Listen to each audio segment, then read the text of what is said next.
sa miaging simana, nagtudlo ako kaninyo og nakigsulti bahin sa kung unsaon nato pagpahayag sa Ginoo nga ato siyang gihigugma. Napahayag ba nato sa ato ang Dios nga gihigugma nato siya? Amen? So kinahanglan kini usa ka butang nga atong ipahayag, dili lang sa atong hunahuna, kung dili atong ilitok ngadto kaniya. Atong isulti diha kaniya nga nahigugma taniya. Sakto ba mga igsoon? Bisan pa ang Ginoong Hesus pinaagi sa iyahang tanang kahibalo ug walay sukod nga kahibalo. Nakahibalo sa kahimtang sa atong mga kasing-kasing ngadto kaniya. Sayod siya sa kasuok-suukan, sulod kanato. Kasabot mo kasuok-suukan, no? Okay. So kasuok-suukan, sulod kanato. Busa ang atong mahimo, mao ang pagdangop sa kaalam o kahibalo ni Kristo o dili atong kaugalingon nga kaagi sama ni Pedro. Mao kini ang gihimo ni Pedro sa dihang miingon siya, oo, Ginoo, nakahibalo ka nga gihigugma ko ikaw. Dili kini pagpakiluoy sa tala nga nangagi kang Pedro kaniadto kay kining ang iyahang kaagi o ang nangagi kang Pedro napakyas niya ang Dios. Napakyas niya kay niingon siya nga andam siyang magpakamatay. Apan gilimod niya sa makatulo. Natiman-an nato. Gilimod niya ang Ginoo sa makatulo. Mauna nga napakyas niya ang Ginoo sa iyahang panaad. Sa samang paagi ang tinuod nga gugma ni Jesus, dili lamang ipahayag. Ang atong mga pulong dili paigo. Dili sakto. Kinahanglan atong isulti. Di ba niingon ko dili lang sa ato ang hunahuna nga kita-kita lang ang nakahibalo nga gihigugma nato ang Dios. Apan kita mo ingon gyud kaniya, I love you Lord. Bisan og kita magampo, di ba kanang ambot kung na-experience ba ninyo? Magampo mo sa kadlawon, mukalit ra man na nga I love you Lord. Na-experience na ninyo? Automatic. Ngano man kay naa sa atoang kasing-kasing nga gihigugma nato ang Dios. Amen? Dili ang problema ang mugawas. Dili mo ingon sus nakamatamang ko Ginoo oy. Dili kung dili pagmata nato kung ang atoang gugma naa sa dughan sa atong kasing-kasing mugawas gyud na gihigugma kanako Ginoo. Sakto ba mga igsoon? Mauna nga angay nga ato ang ilitok, kining pulungang atong gihigugma ang ato ang Ginoo. Ningon si Pedro, oo Ginoo. Di ba? Labaw kang nakahibalo kaysa kanako. O adunay pamaagig, oo Ginoo, mas nakahibalo ka kaysa akong pagtan-aw sa ako ang kaagalingon. Kay nakahibalo giila ni Pedro nga ang Dios all-knowing God. Nakahibalo siya kung unsa ang naa sa iyang sulod sa iyang kasing-kasing, ingon man sa iyahang hunahuna. Atong nakatunan mga igsuon, ang duha ka Grego nga pulong. Unsa tong una? Kinsay nakatimaan? Kinsa? Ido? Okay. Ido.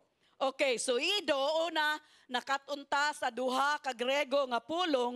Ang una, Ido, kini nagtubong sa kahibalo sa pagkasayod, sa pagtahap, nga nakuha pinaagi sa pagpaniid o sa diha-diha nga pag-ila o pagkasabot. Kini batakang kinaiyahang natural nga kahibalo, personal knowledge. Ingna daw, personal knowledge. Personal knowledge. Ang ikaduha nga Grego, ginosko. Ang ginosko, ang sunod, kini nagpasabot sa usa ka lalum no? Lalom nga kasinitian sa kaugalingong kahibalo. Deeper knowledge. Unsa ko no? Deeper experiential knowledge. Ingna daw, deeper experiential knowledge. Kaugalingong kahibalo nga nakuha pinaagi sa nagpadayon nga kasinitian, pakiglabot o pagsabot.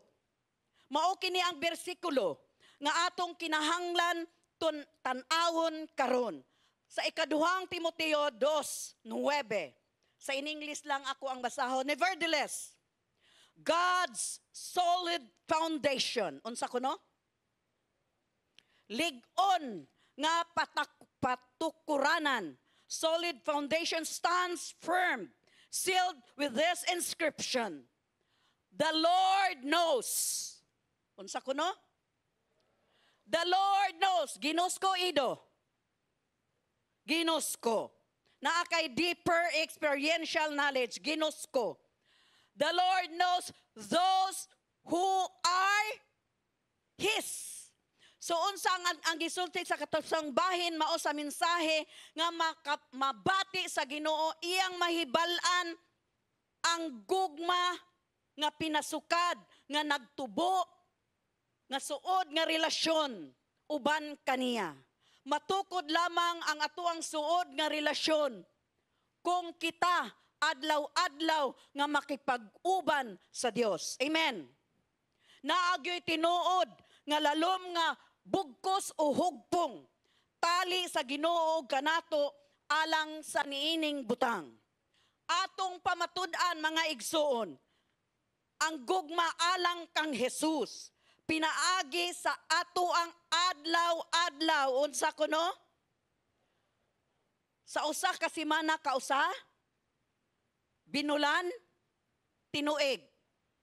O kung naalay problema, unsa man, mutubo ang atuang relasyon, mahimutang musuod o suod sa Ginoo, intimate. Kung kita adlaw-adlaw nga muduol kaniya, adlaw-adlaw makipag-istorya kaniya, adlaw-adlaw, mahimupod adlaw-adlaw mangayo niya. Ug tabang. Di man tay sa likway sa Ginoo. Kay iya gud ta. Amen ba mga igsoon? Mao na kinahanglan nga adlaw-adlaw nga paglakaw, personal ug suod nga pakigkuyog kaniya. Karong kabuntagon samtang nga kita magpadayon sa pagkat-on, bahin sa pagpabilin sa gugma ni Kristo, buot itudlo ni pastor karong kabuntagon sa matag usa ka nato. Sa gugma nga nagkabot. Unsa kuno? Okay, kana. The love that reaches out. Ingna daw. Ang gugma nga nagkabot. Atong basahon ang John 15:9 verse 9 to 10. As the Father has loved me, so I have loved you. Now remain in my love. If you obey my commands, you will remain in my love, just as I have obeyed my Father's commands and remain in His love. Mag-ampo kita mga igsoon. Daghang salamat o Dios nga ikaw ang among Dios nga nagpabilin nga maayo, buutan, mapinalanggaon, matinud-anon sa imuhang mga panaad sa matag usa kanamo. Aniya kami Ginoo, among gipadayag ang amuang paghigugma diha kanimo. Among giila nga ikaw unang nahigugma kanamo. Ug daghang salamat Ginoo nga ikaw unang nahigugma, una nimong gipadayag nga gihigugma nimo ang matag usa kanamo. O Ginoong Dios, among gibalik kining gugmaha diha kanimo. Among ampo Ginoo nga mulalom. Mulalom pa ang among pag-ila, ang among pagkaila kanimo kung kinsa ka sa amuang kinabuhi. Daghang salamat o Dios nga karong takna among mapamatud-an ang among gugma diha kanimo. Ug among ampo wala ang Espiritu Santo nga imo kaming tabagan. Sa among adlaw-adlaw nga pagpuyo niining kalibutan nga ang matag usa kanamo malig-on sa among relasyon diha sa amo ang Ginoong Hesus. Ginoo, daghang salamat karong kabuntagon nga ikaw anaa uban kanamo ug ikaw nalipay nga among gihimaya, among gibayaw ang imuhang gamhanan nga ngalan. Panalangin niyo Dios ang imong mga pulong karong kabuntagon ingon man nga sa ako ang pagpamulong Ginoo, daghang salamat sa imuhang dihog nga mulihok sa amo ang taliwala. Ug among masabtan, among makatun-an nga ikaw ang Dios nga padayon nga nagkabot sa matag usa kanamo sa pangalan ni Jesus. Amen ug amen. Amen.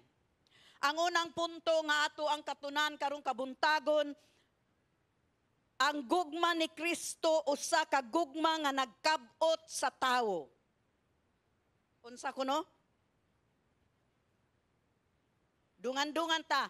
Ang gugma ni Kristo usa ka gugma nga nagkabot sa tawo. Ang gugma sa Dios dili gayud nagpabilin o dili mo irog. Kabalo mo anang static, di ba? Kinsay mga engineer dere. Brother, hindi kinsa pa. Usara? Duha. Murag na ulo man. Ang uban murag moingon ana sila. O sa matunga-tunga. Okay. Static. Nagpundo, di ba? Ang gugma sa Dios dili nagpundo. Dili nagpabilin. Ang kinaiya sa gugma sa Dios mao ang wala kini magpabilin sa usa ka dapit ug dili kini walay lihok. Ang gugma sa Ginoo, mga igsoon, wala gayud magpabilin sa usa ka lugar lamang. Ang gugma sa Ginoo, tan-aw nato mga igsoon, mao kini ang dili gugma sa Ginoo. Dili kini nagpuyo sa usa ka dapit. Dili kini walay lihok.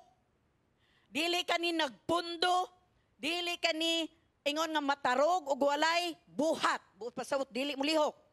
Dili mahimo nga mao kini ang gugma sa Dios. Pero ang gugma sa Dios, mga igsoon, kay kanunay nga naglihok, nagpamuhat o nagpadayon sa paglihok. Nasabtan nato mga igsoon? Nagpadayon nga nagpamuhat, nagpadayon nga naglihok sa ato ang tagsa-tagsa nga kinabuhi. Atong basahon sa Salmo 25 verse 10. Niingon diri, all the ways of the Lord, Jehovah, are loving and faithful. Ingna ko no, loving and faithful. For those who keep demands of His covenant. Busa hunahuna nga ang tanang paagi sa Dios nagpasabot sa tanan niyang mga buhat o kalihukan. Mahigugmaon, loving, mahigugmaon, mapinanggaon, o matinod-anon, nagtumong kini sa lihok sa Dios, pamuhat sa Dios. Hello mga igsoon. Hello, nasabtan ba nato? Mao kini ang paagi sa paglihok sa Dios ug ang iyang gugma. Kay kamatinud-anon naglihok usab sa uban kaniya. Nga uban kaniya sa ingon niining bahina ang gugma sa Dios kanunay nga naglihok, wala nagpundo. Adunay kanunay usa ka kalihukan ug usa ka kalihukan sa gugma sa Dios. Kini nagpadayon nga iyang gipadayag sa matag usa ka nato. Usahay mga luya man ta, murag dili nato masinati ang gugma sa Dios apan igsoon. Ang gugma sa Dios kanunay naglihok sa ato ang tagsa-tagsa nga kinabuhi. Amen. Mao kini ang nakabutang sa John 3:16 kay baluta memorize nato ni siya. Hello. For God so loved the world. Unsa kuno? For God so loved the world. Unsay nakabutang diha? Kamoy magbasa. That He gave His one and only Son, so everyone who believes in Him will not perish but have everlasting life. Kini mga igsoon ang klaro ug tataw nga nakita natong kining sukaranan o pundasyon nga bersikulo sa atoang pagtuo nga gihatag sa Dios ang iyahang bugtong nga anak. Unsa man atong nakita diri, nagpabilin ba ang gugma sa Dios? Hello, nagpabilin ba ang gugma sa Dios? Wala, dili. Tungod kaya ang pagpahayag nga ang Dios na higugma sa kalibutan nga gihatag. Nagpakita ka nato unsa kaaktibo ang gugma sa Dios. Active kanunay naglihok ang gugma sa Dios. Amen. Wala natulog ang Dios. Wala nagduka ang Dios. Apan siya kanunay nga nagmata, nga nagbantay sa matag usa kanato.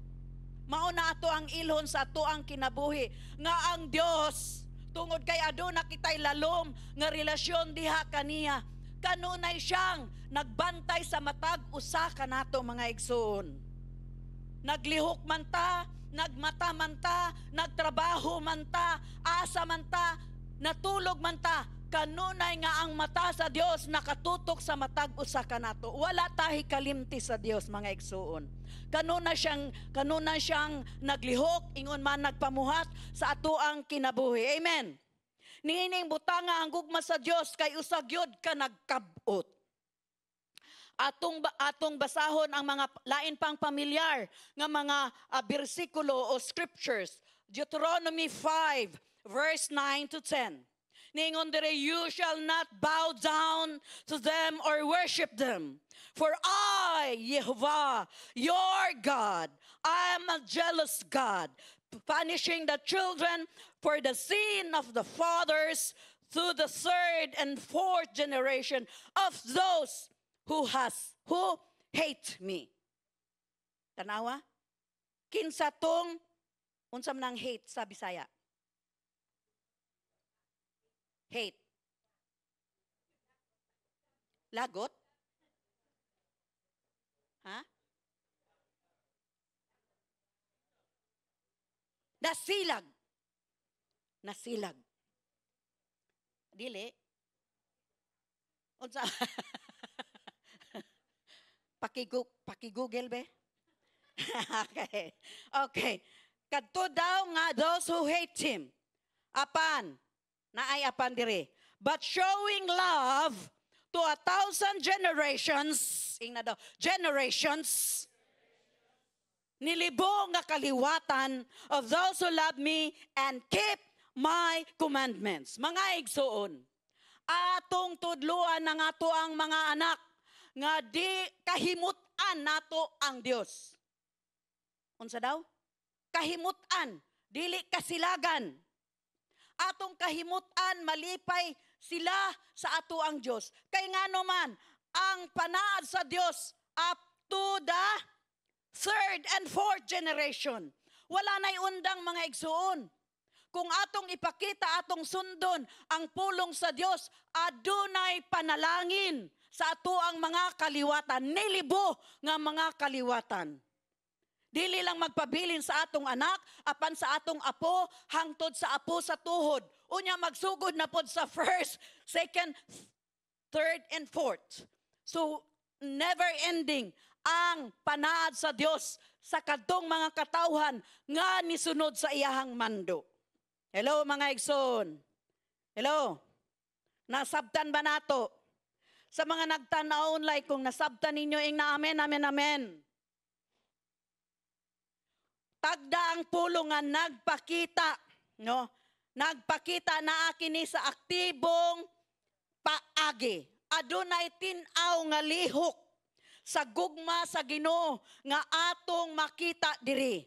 Kini usa ka gugma nga nagkabot sa nilibo nga mga kaliwatan. sa mga nahigugma kaniya ug nagtuman sa iyahang mga sugo. Ingon man nga kung kita nasilag sa Dios, kita wala ni sunod kaniya. Ang panaad pod kay adunay tunglo hangtod sa ikaupat nga henerasyon. Karon kung buot nato nga ang atoang kaliwatan magpuyo, ilalom sa panalangin, ilalom sa pabor, ilalom sa gugma sa Dios. Kinahalan ato silang tudluan nga higugmaon og sundon ang mando sa Dios. Aron ang panalangin sa Dios magpabilin diha kanila. Mga igsoon. Nasabta nato mga igsoon. Hello. Mauna mga igsoon nga muingon kang nga siguro matingala mo nganong naay mga dili magtotoo nga gipanalanginan gihapon sa Ginoo, di ba? Kuan man na sila ngano man na sila nga makasasala man na sila. Giprosper lagi sila sa Ginoo. Tingali ang ilang mga katigulangan nisunod sa mando sa regulasyon sa Dios. Mao nga ang Dios nagpabilin. Kaya unsa man ang panaad sa Dios, unsa man ang covenant sa Dios, nga iyang panalanginan hangtod sa ikaupat nga henerasyon. Hello? Mao ni ato ang kinahanglan matngunan nato mga pulong. Amen. Mga igsoon, walay makapugong sa gugma sa Dios sa pagpakita sa iyahang gugma sa matag usa kanato. Wala. Walay makapugong sa Dios. Bisan ng labing dautan nga makasasala nakahibalo ang Dios unsaon pagkabot kanila uban sa iyang gugma kanila. Kinsa man ang maayo nga pananglitan niini. Ang mga Israelita, kinsa kuno? Ang mga Israelita mao ang maayong pananglitan niini. Nga bisan unsaon nila pagtalikod, pinaggahi nga ulo, bagulbulan, yaw-yawan. Unsa pa? Reklamador. Pamilyar ba? Bisan unsaon nila pagtalikod sa Dios aron sa pagsimba sa mga Diyos-Diyosan. Ug bisan tuod gipapahawa sila sa yutang panaad. Ang gugma sa Dios misulay sa pagkabot kanila sa makausa ug makausa. Over and over and over and over again. Ingon ani ang gugma sa Dios. Hello mga igsoon. Bisan unsa pa ka makasasala, kabuton gyud sa Ginoo. Kay dili matawag ang Ginoo nga Dios sa gugma kung iyang isalikway ang tao nga makasasala. Mao gani niya ang hinungdan nga nung si Kristo namatay sa krus tungod sa iyang dakong gugma. Hello mga igsoon. Hello. Nagpadala ang Ginoo tungod niining gugmaha. Nagpadala siya sa iyang mga propeta, human sa mga propeta. Naay mga sa Biblia, naay mga minor, naay mga major prophet. Gipadala sa Dios sa mga Israelita aron ipakita ang iyang gugma kanila apan sila midumili. Tanawa ka mga gahi jug ulo. Hello? Sobra ka gahi ulo apan ang Ginoo mikabot og